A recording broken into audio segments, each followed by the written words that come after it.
दरवाजा जैसे ही टूटा, सपा के समर्थक कमरे में घुसते हैं और बसपा विधायकों के साथ मारपीट करने लगते हैं। कुछ रिपोर्ट के अकॉर्डिंग मायावती के साथ मारपीट भी की गई, यहाँ तक कि उनके कपड़े तक फाड़ दिए गए। लगभग 5 विधायकों को गाड़ी में घसीटकर बैठाया गया और मुख्यमंत्री आवास ले जाया गया।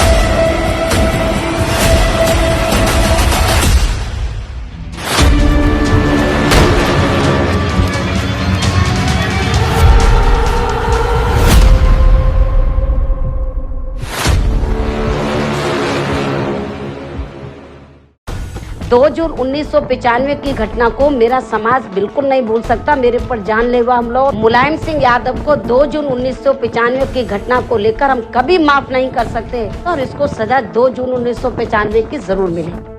2 जून 1995 Lucknow Mirabai road state guest house. अभी कुछ ही मिनटों में यहाँ पर कुछ ऐसा होने वाला है जो पूरे उत्तर प्रदेश के इतिहास में कभी नहीं हुआ।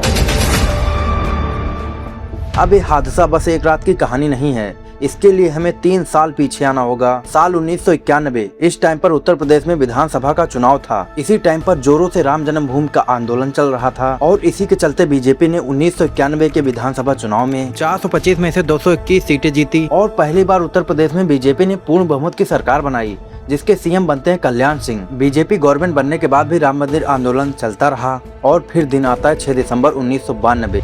आप लाठीचार्ज कीजिए, मार डालिए, हम नहीं जाएंगे, आप गोली चलाइए।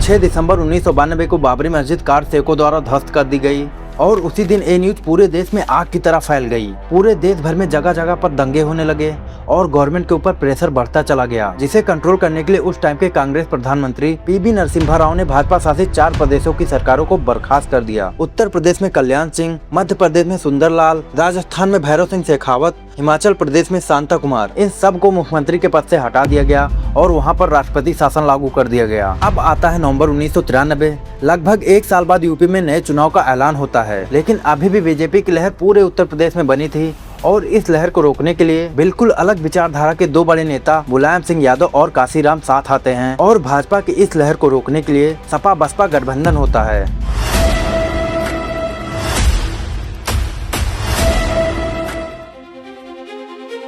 29 नवंबर को यूपी विधानसभा के चुनाव के नतीजे घोषित किए जाते हैं, जिसमें बीजेपी को 177 सीट मिली, सपा को 109 सीट, बीएसपी को 67 सीट, कांग्रेस को 28 सीट, जनता दल को 27 सीट और इंडिपेंडेंट कैंडिडेट को 17 सीट। इस चुनावी नतीजे के बाद काशीराम और मुलायम सिंह यादव ने सपा बसपा गठबंधन सरकार बनाई और मुख्यमंत्री बनते हैं मुलायम सिंह यादव। लेकिन साल 1994 और 95 के शुरुआती दिनों में ही सपा और बसपा में दूरियां बढ़ने लगी। दोनों पार्टियां एक दूसरे पर विश्वासघात का आरोप लगाने लगी। बसपा को लगता था कि उनके वोट बैंक का सिर्फ यूज हो रहा है, लेकिन असली पावर तो सपा के हाथ में है। इसकी वजह से बसपा का चेहरा छुप जा रहा है और बसपा की पॉपुलैरिटी भी कम हो रही है, ऐसा मायावती को लगता था। इन्हीं सब कंफ्यूजन की वजह से मायावती ने बसपा विधायकों के साथ कई बार बैठक की और फिर दिन आता है 1 जून 1995। इसी दिन बसपा के टॉप लीडरशिप ने एक बड़ा फैसला लिया कि हम अपना समर्थन सपा से वापस ले रहे हैं। अब ये खबर जैसे ही सपा कार्यालय तक पहुंची, मुलायम सिंह यादव समेत जितने भी विधायक और समर्थक थे सब एकदम गुस्से में आ गए, जिसके बाद सपा समर्थकों और बीएसपी विधायकों के बीच कुछ ऐसा हुआ जो आज तक के राजनीतिक इतिहास का सबसे काला दिन बोला गया।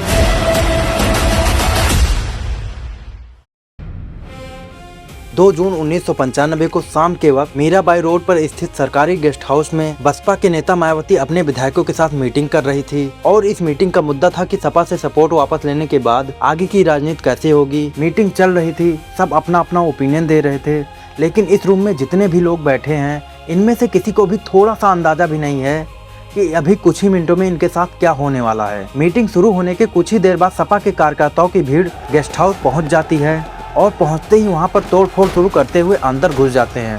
गेस्ट हाउस के अंदर घुसने के बाद गुस्साए सपा समर्थक रूम नंबर 1 की तरफ बढ़ते हैं।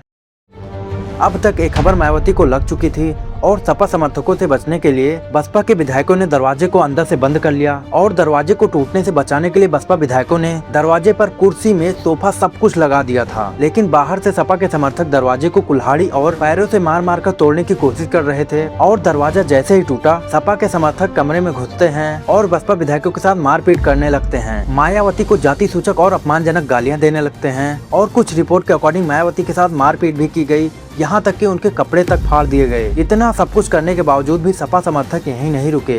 बाहर गेस्ट हाउस के हॉल और लॉन में बैठे बसपा विधायकों ने अपनी अपनी जान बचाने के लिए खुद को गेस्ट हाउस के अलग अलग कमरों में बंद कर लिया था। उसके बावजूद गुस्साए सपा समर्थकों ने दरवाजे को तोड़कर बसपा विधायकों को घसीट कर बाहर निकाला और वहीं पर मौजूद बसपा के एक सीनियर नेता RK चौधरी को भी बहुत मारा गया। लगभग 5 विधायकों को गाड़ी में घसीटकर बैठाया गया और मुख्यमंत्री आवास ले जाया गया, जहां पर कुछ विधायकों से ब्लैंक पेपर पर जबरदस्ती साइन कराया गया। और शॉकिंग बात यह है कि उस टाइम पर गेस्ट हाउस की बिजली और पानी की सप्लाई काट दी गई थी। और उससे भी शॉकिंग बात यह है कि घटना स्थल पर मौजूद कुछ लोगों ने आरोप लगाया कि SSP OP सिंह घटना स्थल पर बैठकर आराम से सिगरेट पी रहे थे। और कोइंसिडेंट ये है कि SSP साहब ने उसी ही दिन 2 जून 1995 को लखनऊ में अपना कारोबार संभाला था। लेकिन जब उस टाइम के DM राजीव खेर ने घटना स्थल पर जाकर विरोध किया तो उनका रातों रात ही ट्रांसफर कर दिया गया। और हाँ, कहीं कहीं ये भी देखने और सुनने को मिलता है कि मायावती जिस कमरे में बंद थी उस कमरे के बगल सिलेंडर रख दिए गए थे, जैसे इस इंसिडेंट को कोई बड़ी घटना दिखाने का प्लान हो। अब इस बात को लेकर अलग अलग लोगों का अपना अपना ओपिनियन है। बाकी इस बात का कोई क्लियर एविडेंस नहीं मिला है।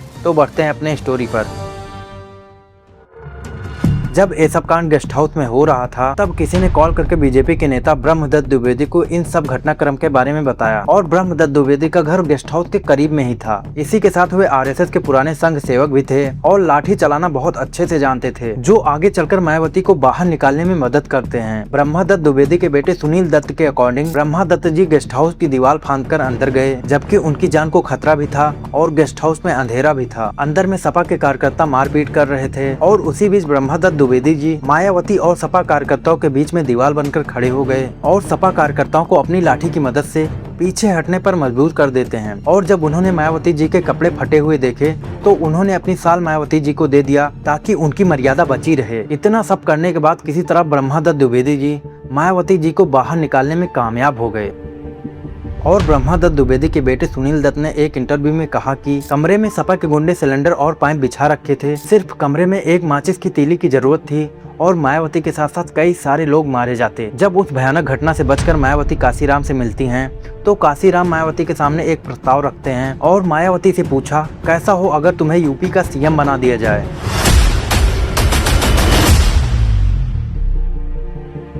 3 जून 1995 को मायावती भाजपा के समर्थन से यूपी का CM बनती हैं और मायावती उस घटना के बाद ब्रह्मदत्त द्विवेदी को अपना बड़ा भाई कहने लगी। और कभी भी मायावती ने ब्रह्मदत्त द्विवेदी के खिलाफ बसपा का कोई उम्मीदवार नहीं उतारा। इधर मायावती और बीजेपी में नीति और कार्यशैली को लेकर तनाव बढ़ने लगा था, जिसका नतीजा ये हुआ कि 137 दिनों के बाद ही बीजेपी ने अपना समर्थन वापस ले लिया और 18 अक्टूबर 1995 को मायावती की सरकार गिर गई और एक बार फिर से यूपी में राष्ट्रपति शासन लागू हो गया। लेकिन इन सब के बावजूद भी अभी भी एक बड़ी घटना इंतजार कर रही थी। 10 फरवरी 1997 की रात फर्रुखाबाद से एक तिलक समारोह से लौटते समय ब्रह्मदत्त द्विवेदी की गोली मारकर हत्या कर दी गई और इस घटना की जांच CBI करने लगी। 2003 में CBI ने अपना रिपोर्ट दिया, जिसमें गैंगस्टर संजीव महेश्वरी और पूर्व सपा विधायक विजय सिंह को इस हत्या के मामले में उम्र कैद की सजा सुनाई गई। फाइनली ये वीडियो कंप्लीट होती है और ये वीडियो आपको कैसी लगी आप लोग कमेंट में बताना। मैंने इस वीडियो को बनाने में काफ़ी मेहनत लगाई है। आई होप आपको वीडियो पसंद आई होगी। आपको पसंद आई वीडियो की नहीं आई, अपना जेन्युइन फीडबैक कमेंट में ज़रूर देना। मिलते हैं नेक्स्ट वीडियो में।